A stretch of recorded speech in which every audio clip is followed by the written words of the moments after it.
What is going on, everybody? I am the FD Guru, bringing to you guys a Friday NBA edition of my DFS podcast. We have a huge 13-game main slate tonight. What a wild week of slates we've had with the in-season tournament games, and now we have 13 games on Friday. We've had a couple of 2-game slates. We have the 1 game tomorrow on Saturday for the in-season final, and then no games on Sunday again. So probably the craziest NBA week of slates ever, because 2-game slates suck, and then 13 games are just too many. So we'll be back in full swing next week with normal slates for the rest of the season. So we have some value opening up for today. Trae Young got ruled out not too long ago. We all know that opens up Deonte Murray. I did a Guru Credit giveaway yesterday because Zeke ended up being the rushing leader in Thursday Night Football. So just go over to my website. If you haven't seen my tweet, it's pinned to my profile. The code in all caps, Zeke Coins, will get you 10 credits due to him hitting that prop yesterday. I had a decent amount of money on that. That was nice.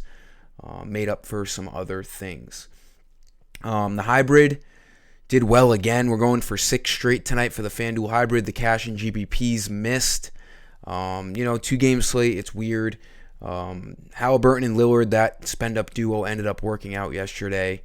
And then, that second game, the Pelicans got absolutely blown out. My best bet just needed Valanciunas to get 10 points. He had 9 at half, ended with 9 because he only played 5 minutes in the third quarter, and then, the starters were done because they were down 35. So that was extremely disappointing, but we'll bounce back today. The hybrid is the only thing that's been hot. The cash actually has been hot. Lost yesterday. GBP has been cold, but that comes and goes. That's the art of GPP. You can lose consecutive ones in a row, and then you have a huge night and you're right back to where you were, if not better. So let's go with our 5 plays for today, 1 for each position as usual. Things are subject to change as we get closer to lock, since I do these videos in the early afternoon, but these plays look really good. So again, just like the video and subscribe to my channel. Point guard, it's Deonte Murray.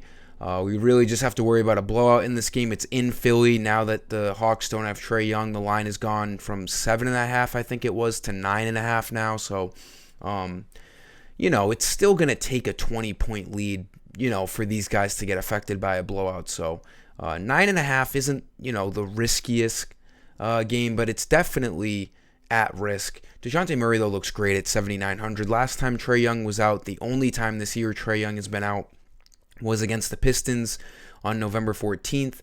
He played 37 minutes in Trae Young's absence, 32, 5, and 10, 60 fantasy points, by far his best game of the year. That's not a coincidence. The usage is way up with Dejounte Murray when Trae Young is off the court. He looks like an elite value play at 7,900. He needs just 40 fantasy points to hit value, and he obviously has 60-point upside. Shooting guard, we're going to go to Mel Bridges. He is been playing unbelievable ball as of late. The Nets have a dream matchup against the Wizards. I've been targeting guys who are playing the Wizards all year long because their defense is bad. They play at a fast pace. This game has a huge over-under. I think it's like 240 right now. It is a 9.5-point spread.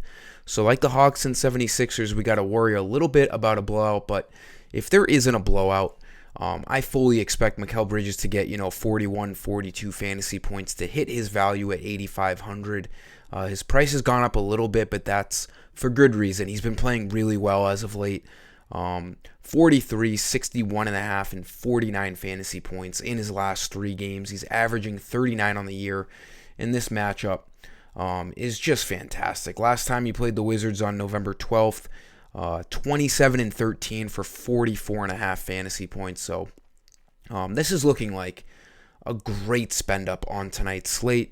He dropped a 68 a handful of games ago, so we all know his ceiling. He could absolutely cook the Wizards tonight. Mel Bridges, one of my favorite players in the NBA. He is really starting to come out of his shell since being traded from the Phoenix Suns.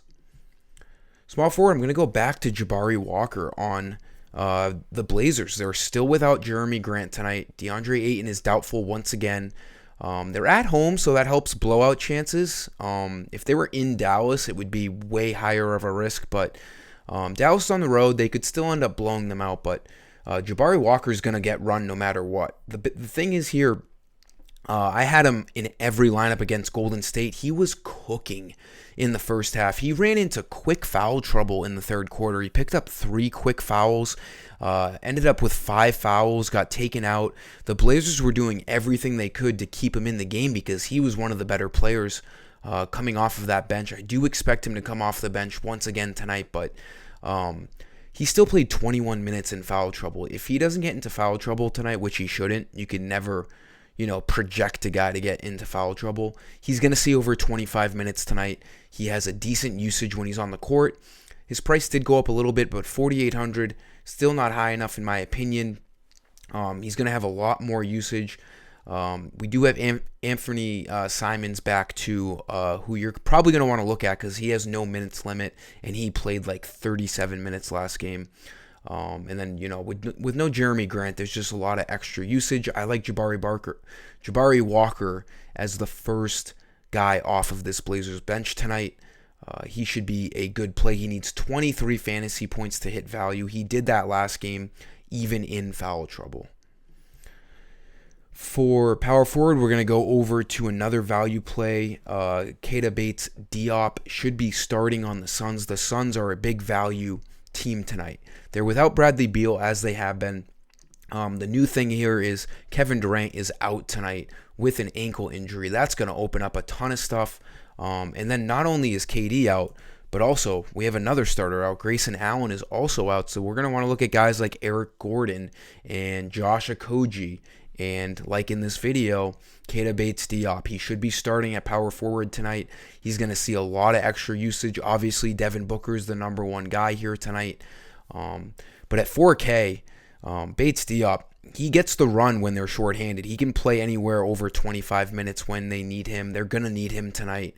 They are short with no KD, and we all know KD plays 35 minutes. Grayson Allen plays 30-plus minutes. That's over 60 minutes of Suns playing time that they're going to have to allocate to other guys. I think BatesDeop gets a huge chunk of these minutes. I expect him to start. It's a good matchup against the Kings. He needs 20 fantasy points tonight to hit value. He's currently projected for 22. And then for center, I don't love center right now. Obviously, you can spend up on Jokic or Embiid. That never hurts. I don't know if I'm going to be able to do that tonight, but as of right now, I could end up changing it. I do like Orlando Robinson again with no Bam Adebayo. He crushed last game, 33 minutes as a starter. They have completely taken Thomas Bryant out of this rotation. He hasn't played either game that Bam Adebayo has been out, so we don't have to worry about that anymore.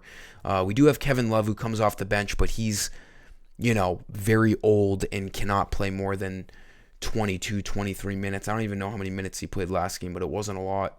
14 minutes. So it's Orlando Robinson as the 5 tonight. His price went up $1,500. No, he was $4,500 last slate, so his price went up $1,000. I still like this though. The Cleveland Cavaliers aren't the best matchup, but he's going to play 30-plus minutes. There's no reason not to think that he's going to play, true starting center minutes tonight with no Bam Adebayo. He's played really well in his chances over the last 2 games. Needs 27 fantasy points to hit value. He has shown when he gets the time on the court, he can do it. 26 minutes, 30 points. 27 minutes, 35. 29, 25 points. And then last game, 33. His minutes boosted. 46 fantasy points. He cooked. I like this play again. He's not by any means, as much of a lock or a high exposure play as he was last slate because he's $1,000 more, but it's still a good play at $5,500. That'll do it for this video, guys. Get over to my website later on, a half hour before lock, for all full lineup content, and let's crush Friday.